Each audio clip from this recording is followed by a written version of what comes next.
We began the Farbrengen today. The Pasuk, Dirshu Hashem bihi motzoi, kra'uhu biyosei korif. Search Hashem where He is found, call after Him where He is close.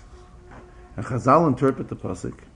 And if we're talking about interpretation of the Pasuk, Rabbi right away says that the Rambam tells us that Torah, Pirusha Nitna, Torah was given with its interpretation, which is given by Torah Shebal Peh.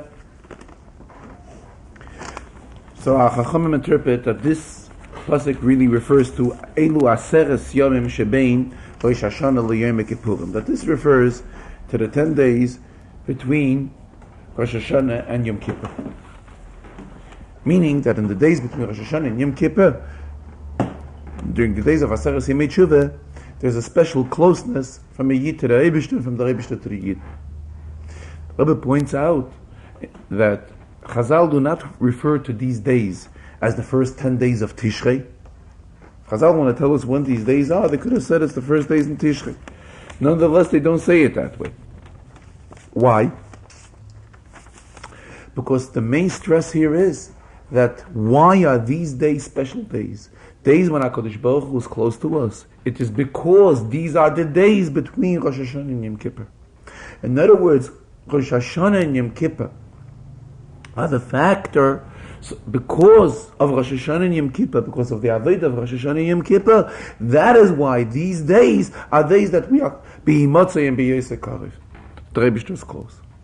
What is the Inyan of Rosh Hashanah? The Inyan of Rosh Hashanah is Shetamlichuni Aleichem. The Rebbe wants that we should appoint him and we should crown him as our king. What's the Inyan of a king? So we know that Ein Melech B'loi Om. One cannot be a king unless he has over whom to rule. There must be an there must be a nation. And by him ruling over the nation, that is when his kingdom is in effect. So Mamela, now that we have appointed HaKadosh Baruch Hu as our king, so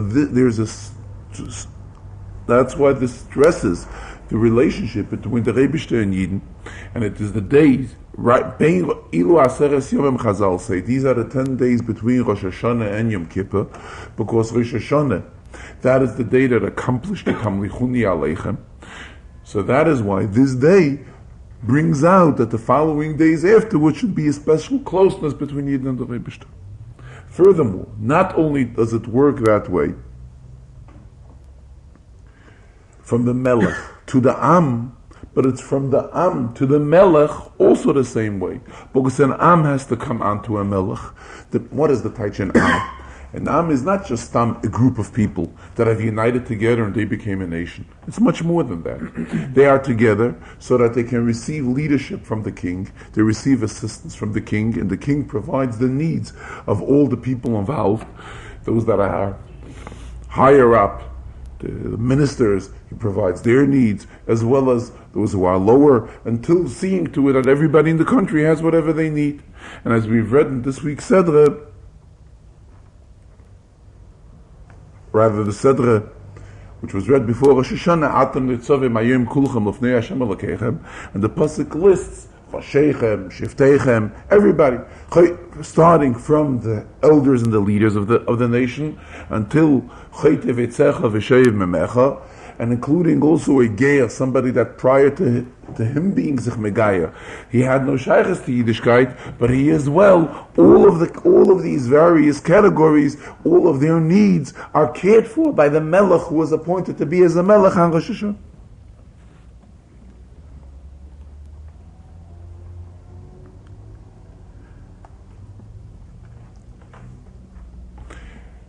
The same way, Yom Kippur, that is when it is the closing of the period of Tamlichuni Aleichem. And everything in between Rosh Hashanah and Yom Kippur, has a relation to these days, as we find the same thing in the Chazarah, and we find the same thing in the Masechta. There's the beginning of the Masechta, and there's the end of the Masechta, and the contents in between in the entire Masechta also relates to the beginning and to the end.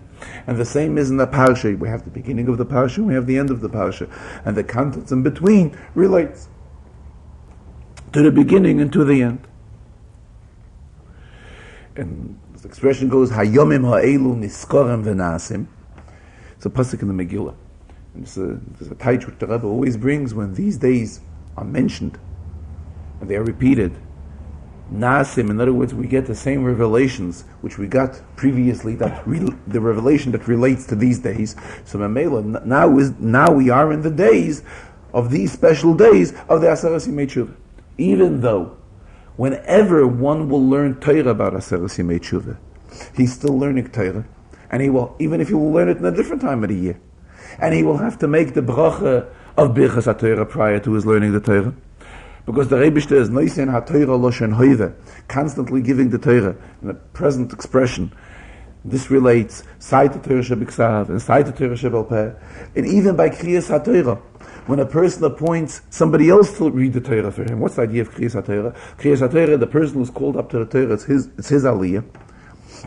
However, the way it was set up, in order not to embarrass the one who cannot learn himself, it was made that it's equal for everybody, that everybody appoints the Bal Kriya, that the Bal Kriya reads on his behalf. The Bal Kriya is an emissary of those people who are getting the aliyah. And nonetheless, even at such an occasion, we also make a bracha of Birchas HaTorah. So regardless, whenever we learn Torah, we make the Birchas HaTorah. However, when we learn the Torah in its right time, in Zman Grama, when it relates to these specific days that we are in, then naturally it's a much higher level in learning Torah. So b'meila, now that we are in the midst of the days of Aseres Yemei Tshuva, these are the special days between Rosh Hashanah and Yom Kippur, so it's Hayomim ha'elu niskorem v'nasim. And the reason for them being special is taka, because of the fact that these are the days between Rosh Hashanah and Yom Kippur. Even though we can say that it does not necessarily mean that every day is the same Gilui, is the same revelation as the next day. Could be there are various levels in the revelations of each of these 10 days. However, on the other hand, we see that there are certain inyanim that unite these 10 days, and there are certain similar things which we do in all of the 10 days equally. The same Shir HaMalos which we say, Shachas which we say before Birchas Krishma, we say it all of the 10 days. Avinu Malkeinu, we say it all of the 10 days, unless when it comes out on Shabbos. So Mamela, we see in certain things there is something equivalent in all of these 10 days. Until these 10 days are completed, and that is at the last part of the Avodah of Yom Kippur, and that is when we all together proclaim L'Shana Haba B'Yerushalayim.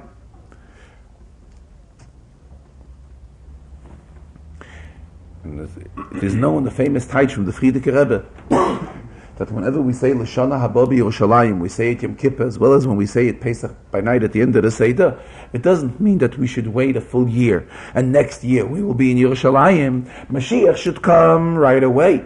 And if by Mashiach coming right away, automatically we will be next year in Yerushalayim. Especially that we are this year. It's the year that is already publicized, and everybody knows about it, that this is the year of Tafshin Nun. Tafshin Nun abbreviates to Hei Shnas Nisim. So when we're talking about miracles, what is an inyan of a nes that everybody has an equal interest in something which relates to all Yidden who are in Chutz La'aretz, Yidden who are in Eretz Yisrael, because Yidden who are in Eretz Yisrael, they are also in exile. Even those Yidden that are going to the Kaisel Maravi, so there's limitations. There's a limitation how far they can go. They can go only till the Kaisel Maravi. However, further than that, they cannot go. So everybody's really in Golas. So when we're talking about the meaning of a nes that should happen this year, even though it's going to be a year of Nisei, many, many miracles taking place. And now we're right at the beginning of the year.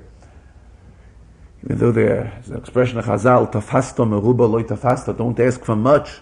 So, even if we just ask for one nes, what is something which would dawn on every Yid, something which would be a nes for everybody, the fact that Mashiach would come, and Mashiach would take us all out of Golas. That being that we're all together, even though that Chazal tell us regarding the strength of a Yid in Aseres Yemei Tshuva, that even a Yochid has then the same power as a Tzibur has during the entire year. But nonetheless, we see that even during Aseres Yemei Tshuva, there are also certain tefillas which we say only b'tzibur. We do not say it b'yachid. So it shows us that in Aseres Yemei Tshuva, there's also the yet greater strength to a tzibur. So especially that we are all here together in these Daled Amos, and this is the place where Nesidereinu was here for the last 10 years of his life. Being that Nasi Dareinu was here, all the previous Nasim were here together with him. So this is a house, a bayis megadlan by Torah, and a bayis megadlan by Tefillah, and a house where it's also done the union of Gemilas Chsadim, so it's only appropriate that we should all unite and demand for the coming of Mashiach. And by talking about all this, this will lead to it that it should come down in a reality. Memela, when it'll be Yom Kippur, we will already be in Yerushalayim, and then we will all be in a position of a Hayu Einecha Royes Esmarecha. We will be able to see and point that we're seeing Getlichkeit already. This also relates to this week's Seder. This week's Seder begins with Seder which we began reading today. The Mincha begins with Zois HaBracha. This is the Bracha.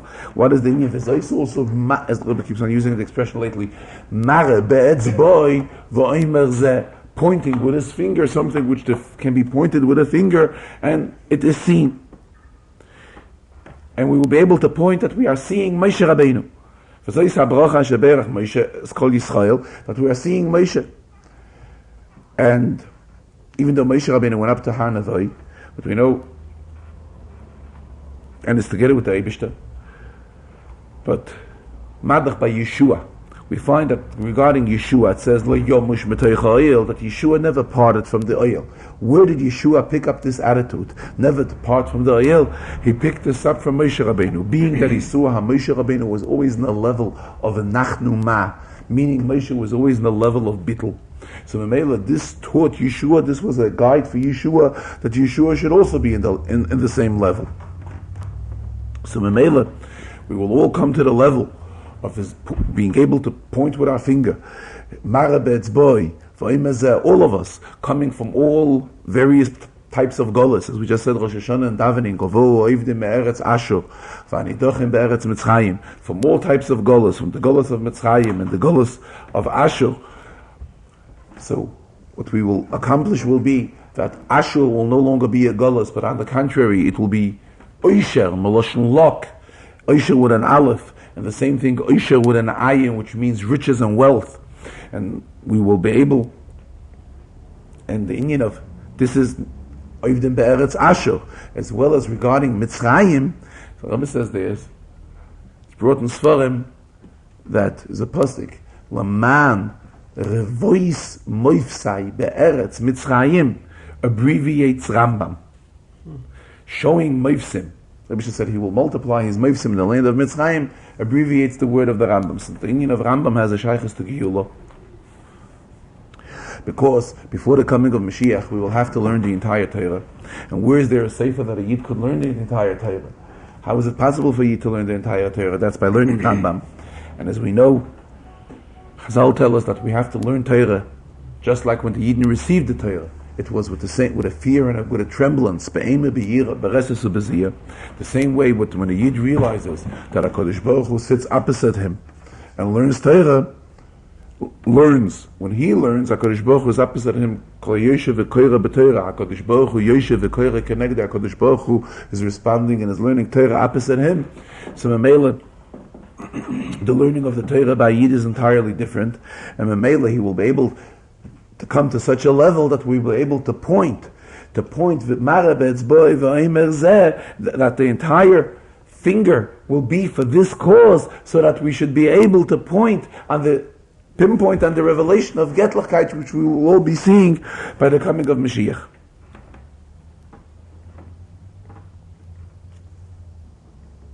And especially today, that we are in the 8th day of Aseres Yemei Tshuva, and the 8th, this relates to by Shmini Atzeres. We find Shmini Atzeres is also on the 8th day. So it's explained in Chassidus at Lent that what's the whole meaning of Atzeres? Atzeres means it's the essence, it's the best, the top, the prime of Sukkot. That's the meaning of Shmini Atzeres. The same thing is when we're talking about today, which is Ches of Aseres Yemei Tshuva. And as Bechal's explained in Chassidus, that what's the whole union of number 8? 7 is a number that relates to a weekly cycle. A weekly cycle, Shivas Yemei Abinyan, is 7. When we're talking about 8 right away shows us that's an union of Lamaila Mihishtalshalos. It's above the realm of nature, above the union of Ishtalshalos. As the Rebbe concluded, even before the Baruch HaChoyne, before the Kriyas HaTorah of Mincha, and before we will be saying the Ach Tzadikim, which we say at the end of Mincha, we should be able to have all of us in a position of a Hoyu Einecha, Royes Es Marecha, that we should all be able to see the revelation of godliness. All of us, as stressed in these sedras, that Yaakov Chevel Machlosei, that Yidna compared to a rope, just like a rope is combined, intertied from 3 strings. The same thing when we're talking about Yidden. Yidden also, there's an union of 3 that relates to Yidden. First of all, there are the 3 middos which Yidden possess, that each and every Yid has to have the middah of Rachmanis, Baishanim, and Goim Lechasadim. And the entire Klal Yisrael is composed of 3. Uyam Tlisoi, Koyanim Leviim Yisraelim. Am Tlisoi. Everything is based on 3. So Mamela, we will be able to get to this revelation of Mara Be'etzboi, V'im Azeh, V'zois HaBaracha, to be able to point and to see all these great revelations which will be coming with the coming of Mashiach. Here the Rebbe continued in the second Sikha. Rebbe says there's a minig Yisrael of distributing lekach, sweet cake, before Yom Kippur. And the reason for this minig is, says the Rebbe, because if it is bashert, that we should have to come on to somebody, to a bus of Adam, during the entire year, the request of lekach should take care of it. The fact that we are getting lekach from a bus of Adam, we should be yotzeh, that for the entire year we shouldn't have to come on to anybody.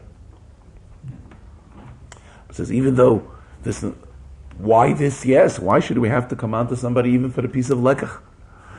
It says, so the truth is that the lekach that we are getting, this is the lekach which is given directly from HaKadosh Baruch Hu. The only thing, the Rebishter is channeling it through somebody who is a memutza hamechaber, an intermediate that attaches between Yidden and Rebishter. And this lekach, which we are getting, accomplishes and achieves that during the entire year we should not have to come on to any matnas basov adam. The Rebbe went into a lengthy explanation on the Indian that it's brought Gabet Stoka, that yoisa mimasha balabayis oise ema oni ha'oni oise ma balabayis. When somebody gives a donation of tzedakah more than what the contributor does to the recipient does a yet greater accomplishment for the donor, for the one who is giving. And this entire concept is relevant when we help out somebody in Gashmias, and as well as when we help out somebody in Ruchnias, even to the extent when we help out somebody in Afatas HaMayonis, by reaching out to a person and bringing the wellsprings of Chassidus to him. So the truth is, though it may seem to us that we are helping the person whom we are giving assistance to, but the truth is the one who is giving the assistance is really getting much more. The same thing is regarding Torah. In Torah we know there's an inyan, as we say, v'sein chelkeinu b'seirasecha. Every Yid has his chelik in Torah. And at times what we do is we share our chelik in Torah with other people. A person has his chelik in Torah, his share in Torah, and he shares it with other people, and he brings his share of Torah so that other people should also have access to it. The Rebbe brought a story of the Arizal and the Beis Yosef, that the Beis Yosef once was really dwelling into a very deep inyan and learning. And he came up with something which seemed that he has introduced a great concept in a specific inyan and Torah. And later, they noticed that simple people were talking about the same inyan and Torah as the Beis Yosef introduced a few days earlier, and it seemed that when the Beis Yosef introduced it, it's something so outstanding, something new, and here simple people are like taking it for granted. It's so, how can this be understood? So the Arizal explained it as follows. He explained that the Beis Yosef was the one that had to open this channel for this inyan and Torah. Once he was Pesach, the Tzinoich, once he opened the channel for this inyan and Torah, then other people could have access to it as well. So Mamela, that's the Taij v'seichel keinu b'seirasecha. We have our chelik and Torah, but our chelik and Torah, we can go ahead once we go out and we share our chelik and Torah with others. So we are making it accessible that other Yidden should also be able to have Torah. And when we're talking about lekach, Torah is also called lekach. As the pasuk says, ki lekach toiv nasati lachem. That Torah is considered a sweet lekach. Torah is azisa lekach. Therefore the Rebbe says that when we gave out lekach a few days ago, Thursday night, not only did we give sweet lekach, but we also gave together with it the inyan of sweetness of Torah. We gave a maimer of the Tzemach Tzedek, which this is Pnimis HaTorah, and Pnimis HaTorah is called the sweetness of Torah, the dvash v'cholov of Torah. So we gave Gashmistic sweetness as well as Ruchnistic sweetness. Talking about this inyan, the Rebbe says that the Frierdiker Rebbe used to have, Frierdiker Rebbe also used to give out lekach, not in this format as the Rebbe does. It seemed like he used to give to very few people. But the Rebbe said that whenever he did give lekach, whether it was given to adults or even it was given to infants, the Frierdiker Rebbe would have an expression. He would say, Ich gebe euch süße lekach, I'm giving you sweet cake, soll der Rebischter geben, soll euch der Rebischter geben, a süße ja. The Rebischter should give a sweet here. Talking about the maimer which the Rebbe gave out, so that's a maimer of the Tzemach Tzedek. And when we're talking about the Tzemach Tzedek, it also reminds us right away in the meaning of Mashiach, because Tzemach is something which has a shaykhus to Mashiach. Chazal tell us that Mashiach's name would be Tzemach, as well as Tzedek, which also has a shaykhus to Mashiach. And the maimer, the contents of the maimer, relates to the inyan of Ushafta Mayim Besasa, and relates to the inyan of Simchas Beis HaSheva. When Simchas Beis HaSheva in the Beis HaMikdash, there was a pouring of water all year round by Korbanos, the Nesachim wore Yayin. However, when it came to Simchas Beis HaSheva, what did they pour? They poured water. And the Rebbe says that the Maimer was given out with a special cover page. The cover page is a different color in order it should be more attractive, as well as the paper it was printed on. It was printed on Yomtevdike papier. That's how I use the expression. In other words, to show us that this is a special Maimer, and we should take a learn the Maimer. Well, it brings to our attention that right away at the beginning of the Maimer, third line of the Maimer, is a printing mistake. Maimer discusses the inyan of the water which was poured, the Kabbanis, during Sukkot. In the third line of the Maimer where it says, wants to bring out the difference between the pouring of the water and the pouring of the wine. And pouring of the wine is mentioned beferish in the Torah. It's mentioned many, many times. However, pouring of water is not mentioned in the Torah beferish. We'll learn it up from a remez in the Torah. So there he uses the expression in the Maimer, and he says that pouring of water is mentioned many times in the Torah, which obviously this is an error. It's the pouring of the wine which is mentioned. The Rebbe says when we find an open error, there's no inyan in learning, trying to find pshetlach. We have to learn and understand the simple pshutish al mikra, the understanding of the Maimer. And Svarim it's brought out that a sefer with an error is something which we shouldn't keep in the house. Gemara says, in other words, when there's an error in a sefer, it has to be corrected right away. Let us hope that by learning these inyanim, we will come to ultimately be able to participate when the Shafta Mayim Besasain in the real inyan of Simchas Beis HaSheva. What Simchas Beis HaSheva comes in Zman Simchaseinu, and why is it called Zman Simchaseinu? It's a double Simcha. What's the pshat? It's a double Simcha. It's a Simcha Sai from the Eibishter mit Yidden and Sai Yidden with the Eibishter. And everybody rejoices on Simchas Beis HaSheva, and especially this year, the beginning of Sukkot is on a Shabbos, just like we had Yontif Shel Rosh Hashanah Shechaliyis B'Shabbos, which is explained in previous Farbrengens. The specialty of this Rosh Hashanah, that it comes out on Shabbos. The same thing when we're talking about Sukkot, it also begins on a Shabbos. And the truth is, who was really the first one to observe Shabbos? It was the Eibishter. Adam HaRishon was created on Friday. He really didn't do much. He didn't have a chance to do much till Shabbos. However, the Eibishter was involved in creating a world for an entire week, and then when it came to Yom HaShabbos, he was the first one that really rested on Shabbos. Mela, all of this should lead that we should be able to Gashmis, participate in the Beis HaMikdash, in the real Simchas Beis HaSheva, which we will have through the coming of Mashiach. We will have it in the Beis HaMikdash. Then later the Rebbe spoke another brief sikha regarding those that have submitted mashke for special occasions, and we used the expression "Mimenu yiru v'chein yasu." Let them be copied And in fact, the Rashba writes, mitzvah lefarsem oiseh mitzvah, even though there's an Indian in doing things quietly, but at the same time, when somebody does a mitzvah, he deserves that he should be publicized, and he deserves that he should be given credit. And one of the main things behind it is that when people see other people getting the credit for good things they are doing, so they too will also want to do the same thing. And as the Gemara tells us regarding Reuven Yankov's son, had he have known how the Torah would give him credit for the good things that he did, then he would have excelled even more in doing them. Memele, people are bringing this mashke, which is a mashke hamesameches, which brings simcha, and they are submitting it for specific occasions, and the reason of publicizing all this is so that others will see them do it, and see them coming up and getting the mashke and announcing for whatever specific occasion it is, so they too will go ahead and organize similar things that are worthy to submit mashke for and are worthy of this publication. And at the same time, the Rebbe alerted that we prepare properly for Simchas Beis HaSheva and organize proper Simchas Beis HaSheva Farbrengens. When we're talking about Farbrengens, also to utilize the days before Sukkot. Rabbi asked that Chassidische Farbrengen should be made this afternoon, Shabbos afternoon, as well as tonight, as well as Erev Yom Kippur. It says Yom Kippur, the entire day itself is a Farbrengen. What's the whole meaning of Yom Kippur? It's a Farbrengen between Yid and the Eibishter. It's the day of the Achad Bashana, this one and only day in the year that ties together Yidden with the Eibishter, the Yechida, the Yachtach, alerts the Yechidische Benefesh within every Yid. So Mamela, the entire day is a Farbrengen, and especially to utilize also to make organized Chassidische Farbrengens the days after Yom Kippur, the Dalid Yomim, the 4 days between Yom Kippur and Sukkot, which these are also special days.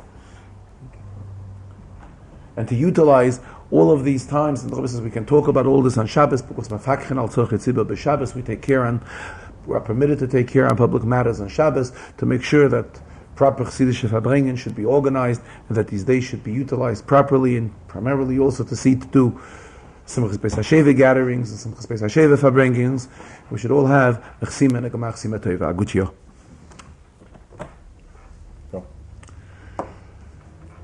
We will go back to the Sicha of Thursday night. Thursday was Vav Tishrei, and when the Rebbe came back from the oil and he davened mincha for the Yomid, and afterwards, after Ma'ariv, before the Rebbe gave out the Lekach and the Kuntaresim and the Dalaf Tzedakah, the Rebbe spoke a Sicha, which the Rebbe began with the words of the Alter Rebbe in Igeras HaKodesh, that on a day of Yortzeit, all the entire Avodah that a person has accomplished throughout his entire life has its Aliyah on this day of Yortzeit. And as the Alter Rebbe continues, Poyel Yeshuois Bekerev HaOretz, that this is a day that the Baal HaYortzeit can accomplish Yeshuois. Yeshua means help of assistance, Bekerev HaOretz, amidst this Oretz Hagashmi here Lamatam.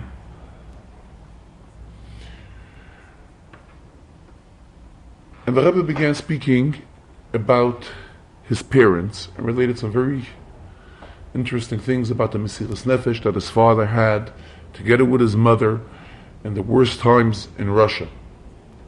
And it was in those days when the communists came up with a plan that they wanted Rabbanim should sign a proclamation that there is freedom of religion in Russia.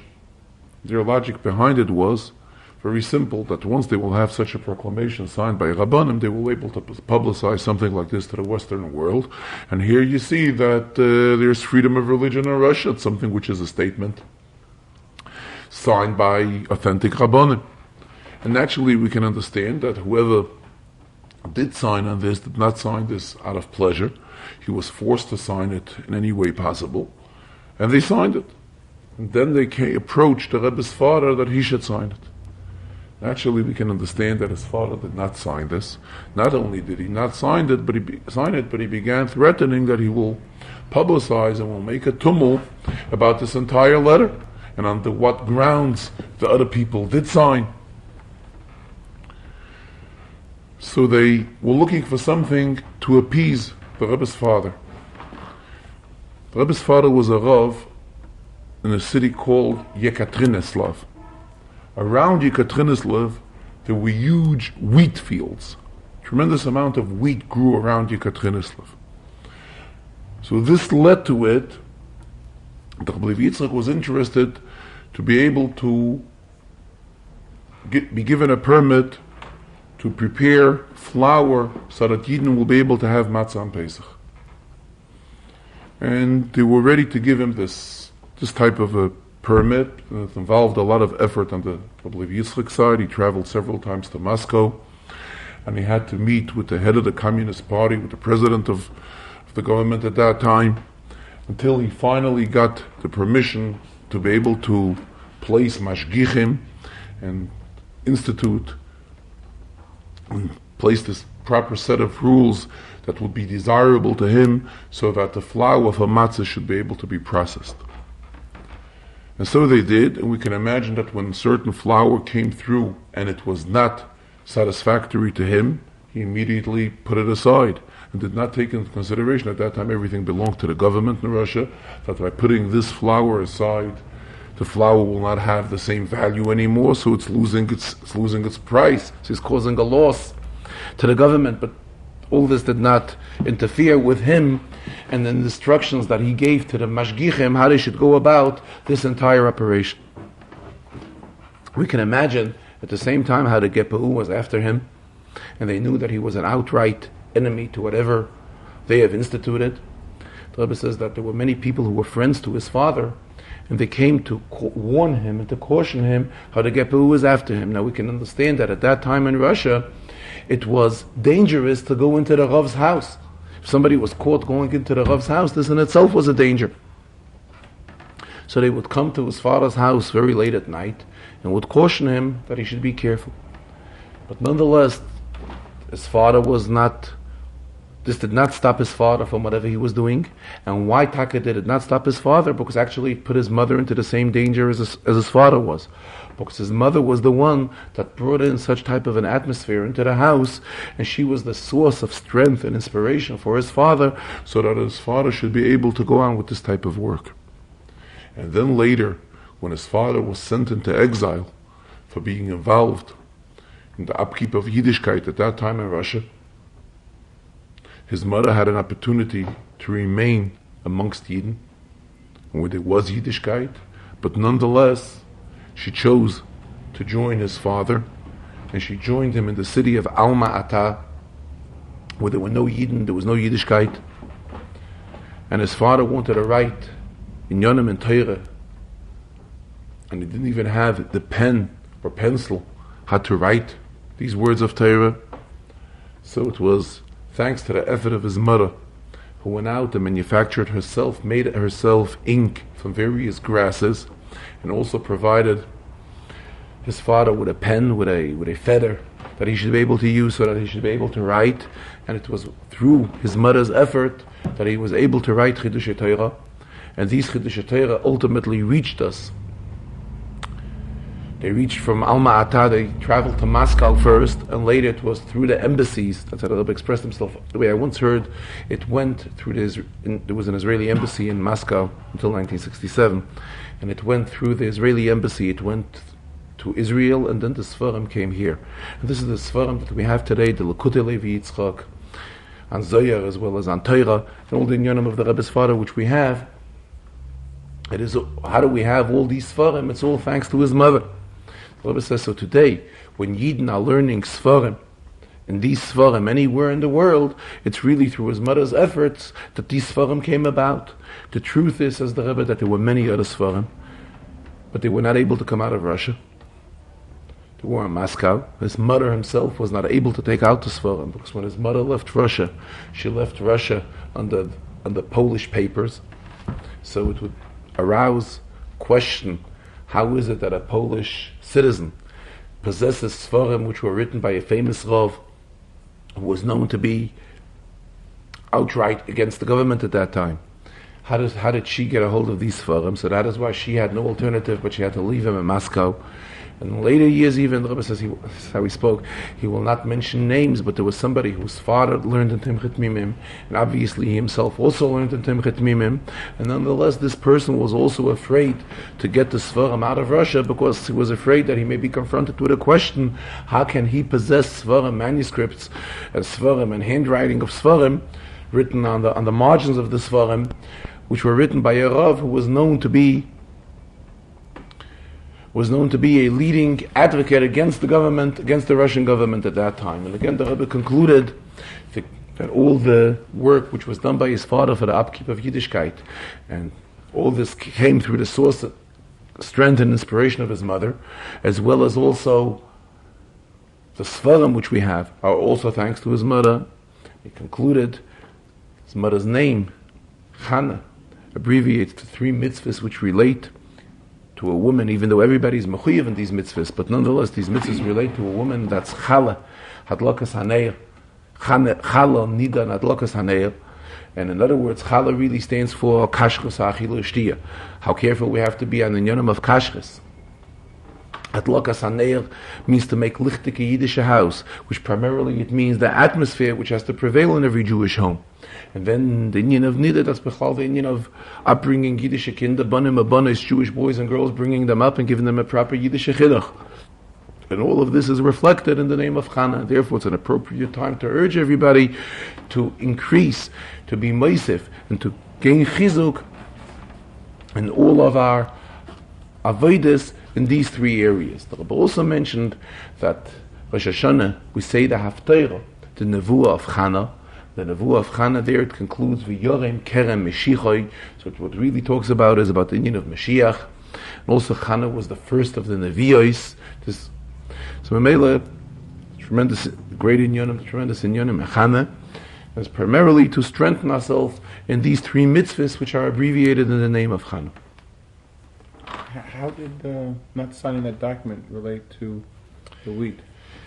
The way I understood, by him they were afraid that he should not make a tumult about this document. So they were ready to give in to something which he wanted, and he should lay off and not make any noise about the document. He didn't sign the document, but at least for him not making noise about it, not making a tumult about it, not ibekern welten about it, so they gave in, that let him go ahead and go on with his activity and go out and prepare matzah for Yid.